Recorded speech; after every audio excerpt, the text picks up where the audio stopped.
Salut, c'est moi. Alors aujourd'hui, c'est l'épreuve du grand oral. J'ai été accompagné dans une salle où il y avait les 2 membres du jury qui vont m'évaluer. Ils ont vérifié ma convocation, mes papiers d'identité et je leur ai présenté les 2 questions que j'ai préparées pendant mon année de terminale. Et il se trouve qu'ils ont choisi le sujet sur l'ASMR. Donc là, je suis dans une salle et j'ai 20 minutes de préparation. Alors pendant ces 20 minutes, j'ai décidé d'essayer de gérer un petit peu mon stress, de me calmer, de me détendre. Je vais me refaire les 5 premières minutes, la première partie de mon oral, et surtout, je vais, à l'aide du papier qui m'a été remis, je vais préparer un support pour les membres du jury. Donc c'est parti pour 20 minutes de préparation, et ensuite, je les rejoins et on va passer le grand oral.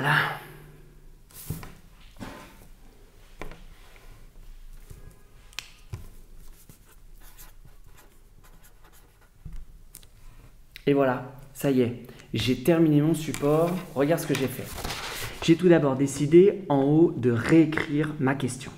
Ensuite, j'ai remis ici ce que signifie le terme d'ASMR. Et là, en rouge, j'ai mis mon plan.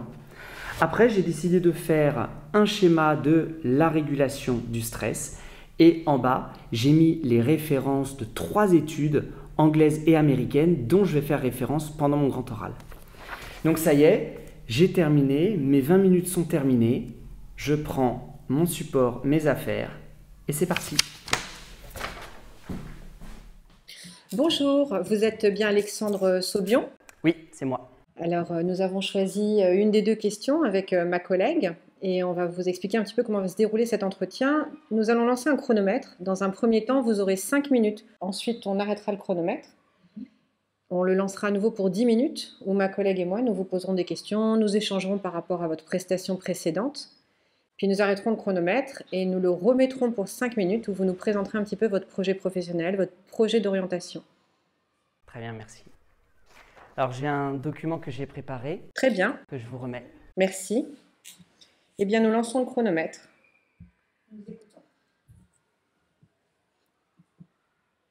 Je suis désolé, je stresse un petit peu. J'en ai d'ailleurs tous les symptômes. J'ai la fréquence cardiaque qui augmente, fréquence respiratoire aussi. Vous ne pouvez pas le voir, mais une transpiration excessive, espèce de tension musculaire. Et puis, si vous regardez bien, la pupille dilatée. Alors, il existe certaines techniques qui permettent de limiter le stress. On peut citer le yoga, le sport ou alors l'ASMR.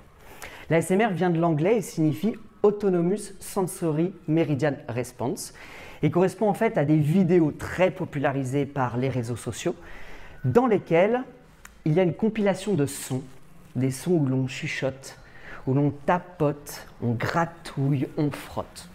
Et étant moi-même très présent sur les réseaux sociaux, comme vous pouvez le voir ici, je me suis dit qu'il serait intéressant de vérifier si cet ASMR était en fait un vrai fait scientifique en ayant une vraie influence sur le stress ou alors la dernière mode des réseaux sociaux. Donc, revenons-en à mon stress. Je stresse parce que mon système limbique, c'est-à-dire une partie très précise située au cœur de mon cerveau, a perçu cette situation, et je suis désolé de vous le dire, mais vous particulièrement, comme des agents stresseurs. Alors ne me regardez pas bizarrement, c'est une réaction normale, stéréotypée de mon organisme, qui est en fait due à une histoire évolutive. Car en effet, nos ancêtres, quand ils se trouvaient dans une situation qui était vraiment dangereuse, avaient besoin de voir leur organisme s'adapter pour permettre soit la fuite, soit le combat. Donc actuellement, mon système limbique, particulièrement mon amygdale et mon hippocampe, sont en ébullition et stimulent de façon directe et nerveuse une petite glande située au-dessus des reins et notamment le cœur de cette glande. En réponse, celle-ci va produire une hormone que vous connaissez qui est la fameuse adrénaline. L'adrénaline va ensuite provoquer l'augmentation de ma fréquence respiratoire et cardiaque, mais aussi va permettre de mobiliser les ressources nécessaires à ce combat et à cette fuite. En parallèle de ça, mon système limbique va aussi stimuler une autre glande cérébrale, l'hypothalamus, qui est situé non loin. Et celui-ci, par l'intermédiaire d'une succession de stimulations hormonales, va agir non pas sur le cœur, mais sur la périphérie des glandes surrénales et provoquer la libération du cortisol cette fois-ci. Alors, cette hormone va agir sur la mobilisation des ressources énergétiques, mais aussi très important, va permettre la résilience, c'est-à-dire le retour à la normale.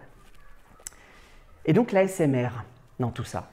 Eh bien, les premières études d'ASMR ont été publiées dans les années 2000, autour de l'année 2018. Et notamment une qui était très intéressante, en juin 2018, une équipe anglaise se propose d'étudier l'effet de l'ASMR sur la fréquence cardiaque. Ils font donc visionner à différentes personnes des vidéos et se rendent compte que le panel qui avait regardé des vidéos ASMR avait une fréquence cardiaque qui avait beaucoup plus diminué que celle qui avait regardé des vidéos neutres. Ils en ont donc conclu à un effet relaxant, déstressant de ces vidéos ASMR.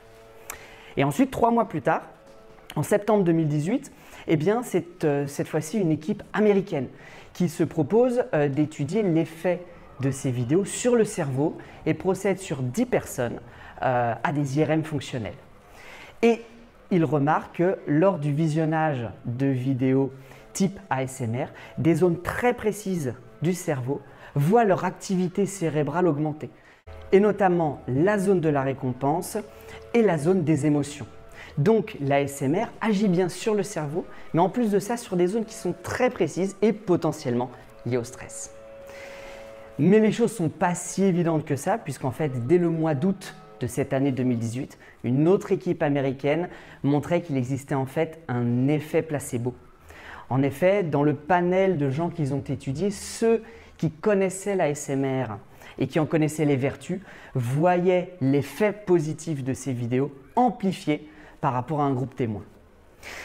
Donc pour résumer, l'ASMR a, semble-t-il, un effet placebo. Malgré tout, on ne peut pas nier cet effet sur le cerveau et l'effet sur la fréquence cardiaque. Donc il existe d'autres techniques dont j'ai parlé en introduction qui permettent de limiter, contrôler le stress, le yoga, la méditation de pleine conscience, le sport, et celle-ci semble être beaucoup plus efficace que l'ASMR. Eh bien, c'est parfait, Monsieur Saubion. Bravo. Merci, jeune homme, pour votre prestation. Est-ce que vous voulez rester debout ou poursuivre l'entretien assis? C'est selon votre convenance. Non, je vais rester debout, merci. Très bien. Alors, première question concernant justement ces vidéos ASMR. En avez-vous visionné plusieurs pour votre grand oral? Alors oui, j'en ai visionné plusieurs pour mes recherches. Et c'est vrai que c'était des vidéos qui, au début, avaient tendance, au contraire, à un petit peu me stresser, me tendre. Et je trouve que l'effet placebo a dû jouer un petit peu parce qu'au fur et à mesure des visionnages des différents types d'ASMR qui existent, j'ai commencé à, alors peut-être pas être détendu, mais en tout cas plus stressé par ces petits bruits de tapotage et de voix qui susurrent. Très bien. Et justement, vous avez parlé donc d'un effet potentiellement placebo. Comment avez-vous pu, vous, de manière expérimentale et personnelle, mesurer ce déstress? Est-ce que vous avez mis en place un protocole qui vous permettait d'établir une causalité entre les vidéos que vous visionniez et votre état de stress majoré ou atténué? Alors non, je ne suis pas allé jusqu'au fait d'expérimenter, de mettre en place un protocole moi-même. Je me suis surtout basé sur les 3 études dont j'ai mis les références sur le document. Moi, je suis enseignante des SVT, donc je vais un petit peu voir avec vous toute la partie justement qui est en lien avec votre spé SVT. Est-ce que vous pourriez dans un premier temps me définir simplement le mot hormone? Alors une hormone, c'est une molécule, une substance biologique qui circule via la circulation sanguine et qui va permettre à différents organes d'agir les uns sur les autres. Bien. À l'échelle moléculaire, est-ce que vous connaissez des familles d'hormones, des groupes chimiques? Il y a par exemple la famille des androgènes, donc qui sont de nature lipidique. Et après, il y a d'autres qui sont plutôt de nature protéique, comme l'insuline par exemple. Très bien, parfait. Donc vous me parliez de l'insuline. Est-ce que l'insuline a un rôle là-dedans? Alors oui, puisque quand je parlais de la mobilisation des ressources, eh bien, la mobilisation de ressources va se faire par la libération de glucagon et donc l'inhibition de l'effet de l'insuline qui a tendance au contraire à stocker ces molécules énergétiques. Très bien, parce que là vous expliquiez qu'effectivement il faut qu'on ait du glucose pour pouvoir un petit peu réagir. Au niveau de l'hypothalamus, alors bon, ça date un petit peu, mais ça fait partie du cycle terminal. Est-ce que vous avez quelques hormones en seconde quand on fait toute la partie procréation, reproduction? L'hypothalamus va, en plus de libérer la CRH qui nous concerne ici, va libérer une autre hormone qui est la GnRH, qui est impliquée dans l'axe hypothalamo-hypophysaire et hypothalamo-gonadique, avec influence sur les testicules après et les ovaires. Très bien, très bien. Pour l'instant, moi je ne vois pas d'autres questions vraiment précises sur tout ce qu'on peut voir autour de ça. Du coup, je vais poser des questions après ma collègue sur d'autres parties en fait. J'ai une question justement d'ordre scientifique. N'étant pas moi-même du tout concernée par les sciences dites dures, je voudrais savoir, puisqu'on parle d'hormones, vous avez utilisé l'expression cascade de stimulation hormonale. Alors peut-être est-ce que vous y avez déjà répondu. Pour moi, je vous avouerai que l'entretien là, c'est du chinois. Et donc, je voulais savoir si, est-ce que vous pourriez m'expliquer ou réexpliquer ce qu'est une cascade de stimulation hormonale, s'il vous plaît. En fait, il se trouve que l'hypothalamus va libérer une première hormone qui va circuler dans le sang, la CRH, et celle-ci va agir sur un second organe, une autre glande, l'hypophyse, qui, une fois qu'elle est au contact de cette CRH, va elle-même produire une autre hormone appelée ACTH, qui va cette fois-ci agir sur les fameuses glandes surrénales.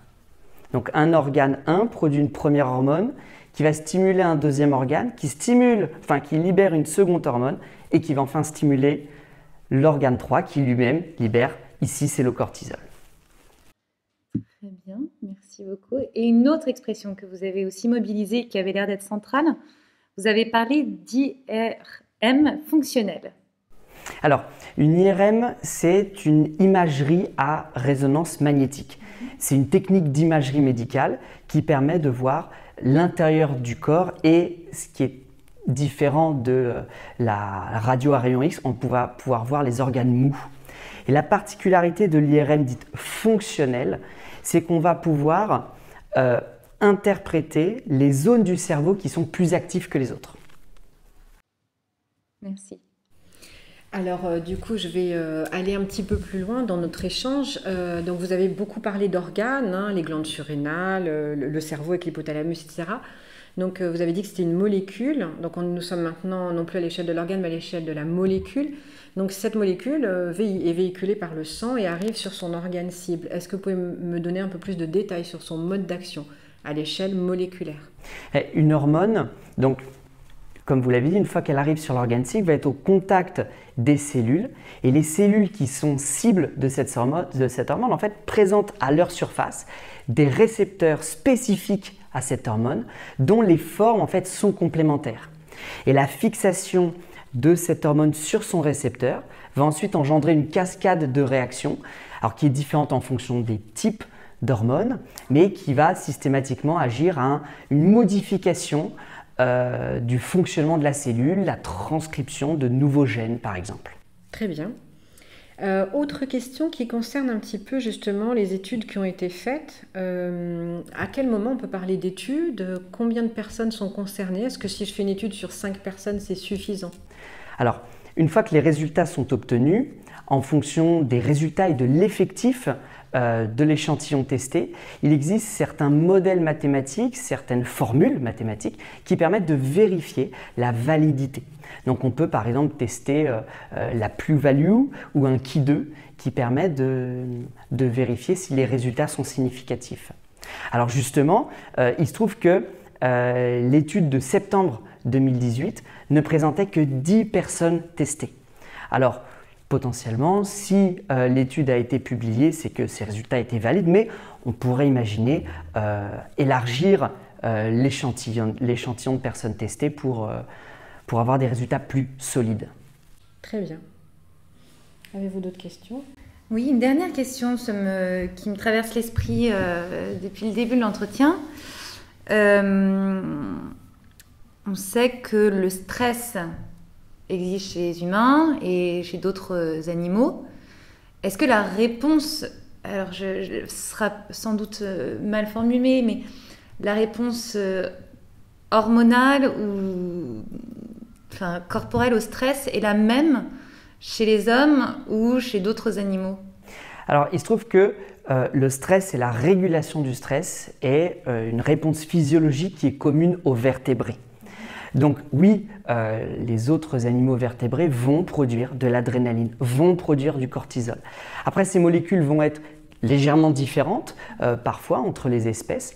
Et ensuite, ce qui va vraiment faire la différence, c'est d'un point de vue cérébral, comment va être perçu l'agent stresseur, quelles sont les situations, les agents qui vont être perçus comme stressants, et ensuite la réponse via des doses d'hormones produites qui vont être différentes, avec par exemple certains animaux qui vont avoir une production d'adrénaline très importante très rapidement. Merci beaucoup. Alors, il reste pas beaucoup de temps. Une dernière question rapide. Donc, au début de l'entretien, vous avez parlé en fait du fameux, enfin, vous l'avez pas prononcé, mais ça voulait dire ça, le fameux fight or flight. Est-ce qu'il n'existe pas une troisième stratégie utilisée par très peu de mammifères? Alors, il y a certains animaux qui ont tendance, une fois qu'ils sont dans une situation vraiment stressante, à s'évanouir. On a l'exemple de certains lapins ou certaines petites chèvres très mignonnes qu'on a aussi vu beaucoup sur les réseaux sociaux. Donc, on peut aussi apparenter ça à une fuite où ici, en fait, on ne s'enfuit pas, on ne s'éloigne pas de la situation stressante, mais on va, en quelque sorte, l'éviter. En tout cas, je vous félicite puisque c'était très, très compréhensible et très pédagogique. Est-ce que votre manière justement de parler, d'expliquer correctement et clairement les choses a un rapport quelconque avec votre projet professionnel? Il se trouve que je me destine à une carrière d'enseignant, particulièrement d'enseignant d'SVT, d'où le choix de la spécialité et aussi le choix de ce sujet. Est-ce que vous pouvez nous en dire plus sur ce qui vous donne le goût de l'enseignement? Parce que quand on sort justement de très nombreuses années dans un établissement scolaire, on ne pense pas nécessairement y retourner, mais en tout cas pas tout de suite. Comment ça vous est venu? C'est vrai que, comme vous le dites, on passe tellement de temps au collège ou au lycée qu'on n'a qu'une envie, c'est de se sauver le plus vite possible.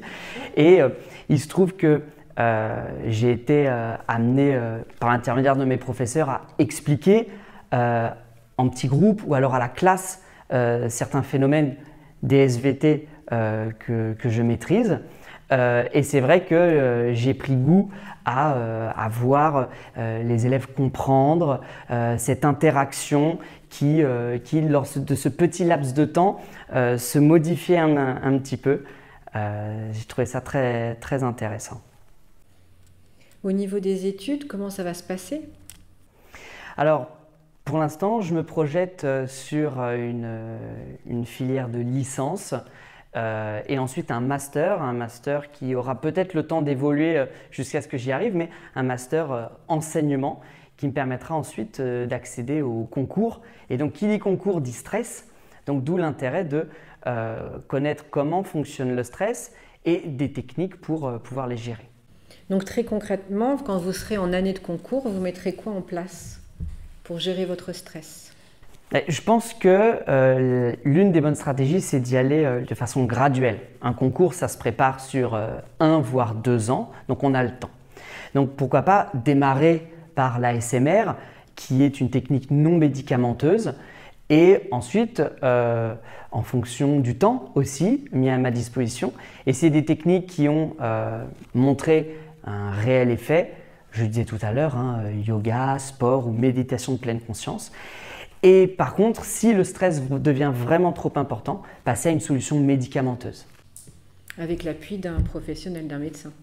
Oui, bien sûr, en allant consulter un médecin, il devrait potentiellement me prescrire notamment des benzodiazépines qui, par leur effet sur le cerveau, diminue le stress. Bon, même si évidemment l'approche médicamenteuse est à repousser au maximum, hein. Oui, Je pense qu'avec vos capacités, et notamment celles que vous avez su déployer pendant l'entretien, vous avez largement de quoi maîtriser vos années d'études et même l'obtention d'un concours, si difficile soit-il. Est-ce que vous avez déjà procédé à des stages d'observation ou même de pratique? Parce que bon, l'enseignement est un métier que vous avez l'impression de connaître, mais qui est complexe. Est-ce que vous avez déjà pu le mettre en pratique pour tester justement aussi votre Résistance? à tester votre motivation? Mais c'est vrai que en dehors de la position d'élève dans la classe, j'ai pas pu expérimenter, comme vous le dites, la préparation d'un cours, la correction de copie, ce qui aurait été un petit peu particulier dans ma situation.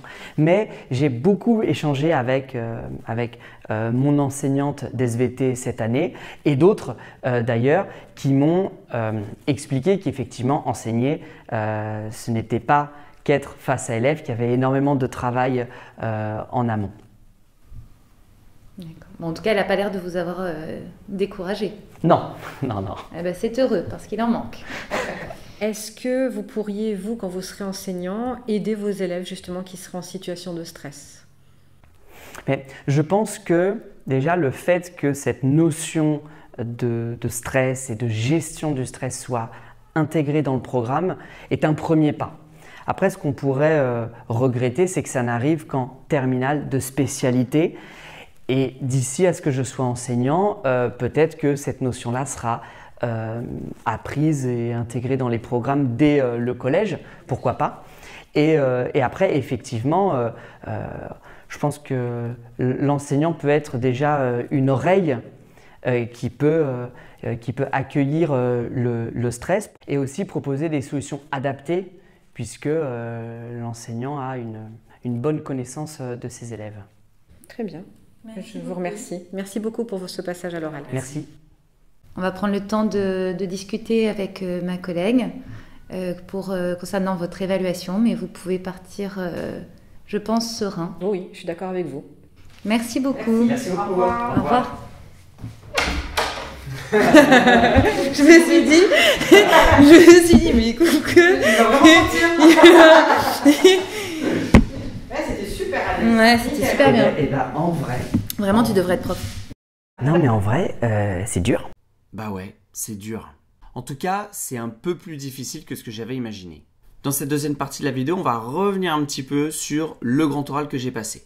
Alors d'abord, je vais vous expliquer un peu le contexte. Il y a quelques années, j'avais tourné une vidéo où je jouais le rôle d'un élève qui passait les épreuves de CE pour la spécialité SVT.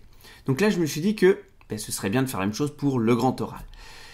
Sauf que fin d'année, livret scolaire, conseil de classe, dernière copie, dernière réunion et tout, très difficile de se voir. Finalement, on arrive à se trouver un petit créneau pour faire passer ce grand oral-là. Alors, tout ça pour vous dire qu'en fait, on n'a pas préparé les choses. C'est-à-dire que moi, j'ai préparé ma problématique de mon côté et mes collègues, elles sont arrivées sans rien savoir de l'oral que j'allais faire. Alors, quand je revois les images pour le montage, je trouve que mes 5 premières minutes, elles sont bien. Je parle bien, je bouge, mais pas trop. J'ai su utiliser mes mains à bon escient, moduler mon rythme. Après, particularité, et je m'en étais pas vraiment rendu compte avant, il faut vraiment que les élèves s'entraînent avec le masque pour cette année. Ensuite, la deuxième partie, donc dans l'entretien, dans l'échange, là, je suis un peu plus mitigé parce que j'ai essayé de me mettre dans la position d'un élève de terminale en essayant de répondre comme un élève de terminale avec toutes ses connaissances. Bon, quand je parle de la P-value et du Ki 2, j'ai bien vu que j'étais un petit peu en dehors du cycle terminal. Mais sinon, c'est à peu près comme ça que ça va se passer. C'est-à-dire qu'il y aura des questions de connaissances et il y aura des questions qui seront dues à l'échange ou à ce qui a été dit, façon de rebondir sur certaines choses, etc. Vraiment dans l'échange et l'argumentation. Et enfin, la troisième partie, l'entretien sur le projet professionnel, eh bien, je l'ai trouvé moyen. Bon, moi j'aime bien quand les choses sont bien faites, bien parfaites, etc. Avant de tourner la vidéo, j'avais bien préparé les 5 premières minutes, mais tout le reste, en fait, je m'en suis pas occupé. Et en fait, je me suis un peu retrouvé piégé. Quand ma collègue, elle me dit « Pourquoi vous avez voulu faire cette formation à quoi vous vous destinez ?» En fait, j'ai dû improviser. Donc, il va falloir absolument que vous vous prépariez à toutes ces étapes. La première, les 5 minutes, de toute façon, c'est obligé. Mais l'étape numéro 2, essayez de chercher quelle question va pouvoir me poser. Bétonner le cours qui est en lien avec votre question. Et aussi, cette dernière partie, il faut l'avoir bien travaillée. Bon, après, quand j'en discute avec mes collègues, elles sont pas du tout d'accord avec moi. Apparemment, tout s'est très bien passé, mais voilà, on est toujours un petit peu plus critique avec soi-même. Et si je devais le repasser cet après-midi, je réfléchirais plus à cette dernière partie pour pas être dans l'impro et répondre plus du tac au tac ou des réponses de plus de qualité. Voilà, j'espère que cette vidéo t'a plu, que tu comprends un petit peu mieux comment va se passer le grand oral. Alors attention, cette vidéo, elle est sans prétention. Le but, c'est pas de vous montrer un grand oral qui soit parfait ou vous montrer une correction ou de faire un cours. C'est simplement pour que vous soyez la petite souris qui voit un petit peu comment ça se passe et que vous soyez donc plus soulagé. Et aussi, c'est la première fois que je passe un grand oral ou que mes collègues en faisaient passer un. Donc forcément, il y a des choses qui seront sûrement un peu différentes dans cette vidéo que ce qui va se dérouler à l'avenir. Je te laisse liker et t'abonner à la chaîne et en attendant, bonne préparation du grand oral.